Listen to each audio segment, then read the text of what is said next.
evening, you're watching Northern Student TV. Filling in for Josie Terry, I'm Alyssa Mess. Sports with CJ opens our show tonight and gives us a look at all things Beaver sports. For NSTV Sports, I'm CJ Baumgartner, and I'm sitting outside here of Chet Anderson Stadium here on this snowy afternoon here in Bemidji.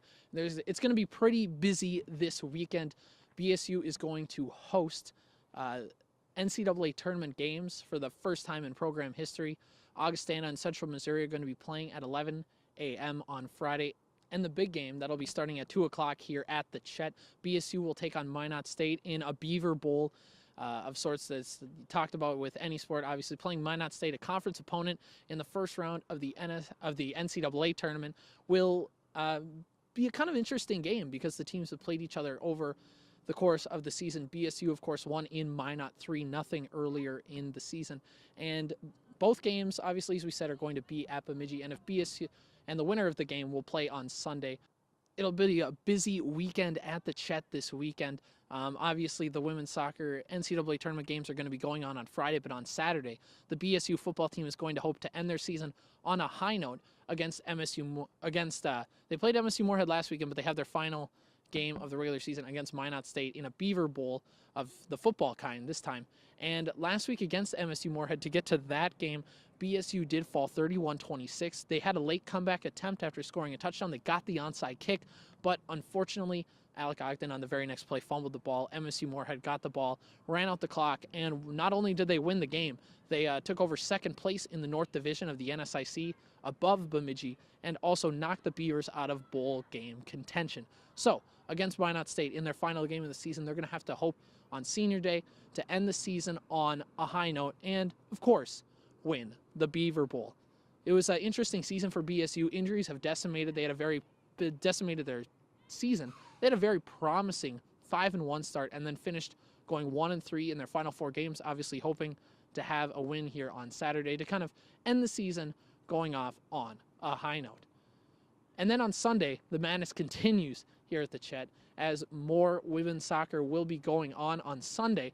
There's going to be the winner of both games on Friday. They will play here at the Chet on Sunday. And we could even see a potential rematch of last season's NCAA tournament game against Augustana. BSU and Augustana could match up on Sunday. Augustana, we've talked about it before. They might be BSU's kryptonite of sorts. They were the one tie this season. The one game BSU did not win was against Augustana. BSU's only losses the season before also came to Augustana. So the opportunity for a rematch could be huge for the Beavers, and it's good to have it home here at the Chet.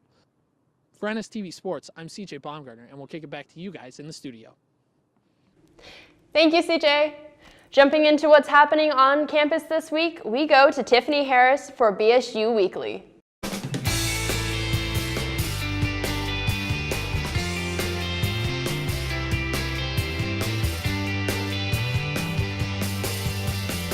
Hi, and welcome to this week's episode of What's Happening at BSU. I'm your host, Tiffany Harris, and I'm here to inform you of weekly events at BSU and to connect you with on-campus clubs and organizations to help you get more involved. I hope everyone enjoyed their long weekend. If you went home, traveled somewhere new, or just stayed in Bemidji, I hope it was great. But now let's get to this week's events on campus. Starting us off this week, the Geography Club is hosting a series of events and an exciting lineup of speakers throughout the week to celebrate National Geographic Week. Some classes may even be eligible to earn extra credit with some of these events, so be sure to check with your professors. The newest addition to the events this year is a map contest, so be sure to check it out. On Tuesday the 13th, Newman Catholic Ministries is hosting their weekly Mass and a Meal at St. Philip's Catholic Church on 702 Beltrami Avenue Northwest at 6:30. Stop by for Mass and a delicious homemade meal. All are welcome to attend. Also on Tuesday the 13th, the women's basketball team is playing against Mayville State University at 6 o'clock at the Gillette Wellness Center. Come out and cheer them on. On Wednesday the 14th, the Mental Health Advisory Board is holding their monthly meeting in the Leadership Center in Hobson Memorial Union at 5 p.m. All are welcome to attend. On Friday the 16th at 1 o'clock, the Student Center for Health and Counseling is having their weekly Feel Better Fast Stress Management Workshop. Come by and learn some skills in dealing with stress and coping. This is free to all BSU and NTC students, and no appointment is necessary. And now for weekend sports. As usual, we'll start with all of the away games first. On Friday the 16th, the women's hockey team is playing at the University of Wisconsin, time to be announced. Also on Friday, the men's hockey team will be playing at St. Cloud University at 7 o'clock. Then on Saturday, the women's hockey team will be playing another game against University of Wisconsin, time to be announced. And the cross-country team will be participating in the NCAA Central Regional Championship in Joplin, Missouri, times to be announced. Lastly, the men's hockey team will be playing another game at St. Cloud University at 6 p.m. And for those of you staying in Bemidji this weekend, the only home game happening is the men's basketball team as they face off against Northland College in the Gillette Wellness Center at 4 p.m. Be sure to come out and show your support. Lastly, on Sunday the 18th, the Social Work Club is hosting a Zumba session in the dance studio in the Gillette Wellness Center. Grab a friend and practice some self-care. Everyone is welcome to come and refreshments will be provided afterwards. And now for our next segment, I'm happy to introduce this week's guest on what's happening at BSU. With me today is Curtis Wasnick, a junior here at BSU studying business, as well as he's the president of the Human Resource Club. Thank you so much for joining me today. Good to be here. Let's start off by having you tell us a little bit about the Human Resource Club. Well, it's pretty self-explanatory. We're mostly business majors who have expressed some interest in human resources and are pretty much just trying to see if anybody else kind of wants to get into that position, just raise awareness for it. It's really just a fun time all around. Nice. And do you guys host any events or do anything special throughout the year? Yeah, actually, just the other week, we actually brought in some recent alumni to speak to some students over in Memorial. I know we're probably going to do that again in the spring coming up, so look out for that one. Very nice. And is this just for business majors, or is this open to Oh, no, anyone? yeah, anybody at all. If you're wanting to, we're always recruiting, so just shoot me an email or drop over on BeaverLink. Nice. And when and where are your meetings held?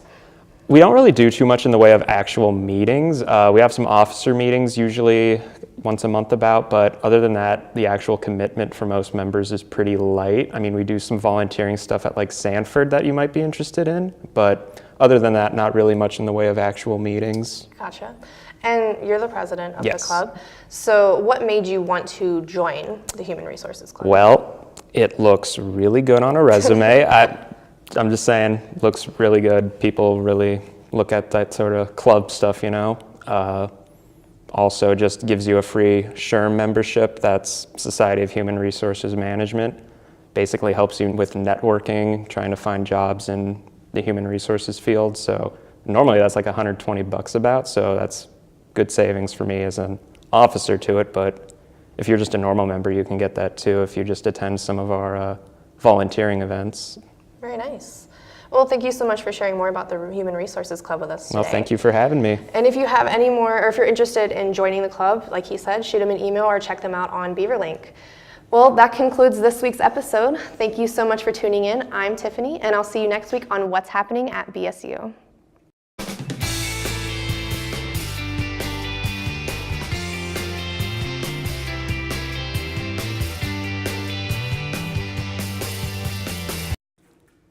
The polls are busier than normal for an off-year election this week as people came out to vote. Jacob Israel gives us a results recap on the 2018 midterm election. This is Jacob Israel with Northern Student TV. It is election night all across the country and right here in Minnesota. One of the most critical state elections this year was the election for State House Seat 5A, which is the seat which houses Bemidji State University. First off, one of my first committees that I'm going to request this time around is the Higher Ed Committee. And the Minnesota State Central offices are really siphoning a lot of the money that are meant for the students and the education of the students. As I've said before, that the cost of administration in college has far outpaced the cost of living. So I'd like to see that brought down a little bit. You know, the Min State has occupies some of the most expensive real estate in St. Paul.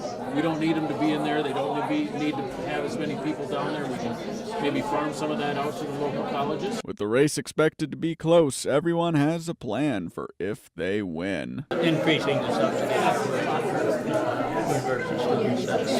That's on my radar, has been for a long time. We've been working on it. We've made some progress. Certainly making college affordable. The race for Minnesota State House District 5A is very, very close, and it almost certainly will be ending in a recount. As things stand, as we're recording this, we'll keep you updated if the numbers change. But as of recording this segment, DFL nominee John Purcell has 8,452 votes, and Republican Matt Bliss has 8,444 votes. That means John Purcell is currently ahead by 8 votes. There were also 7 votes cast as a write-in.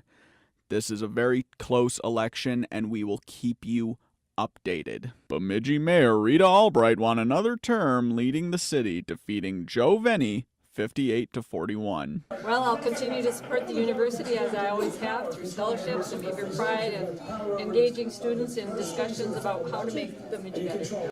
In the governor's race, DFL nominee Tim Walz and his running mate Peggy Flanagan were elected governor and lieutenant governor respectively, defeating Jeff Johnson and Donna Bergstrom 54-42. Well, that's all we have time for today, folks, so we will see you next Friday. I'm Alyssa Mess, and you've been watching Northern Student TV.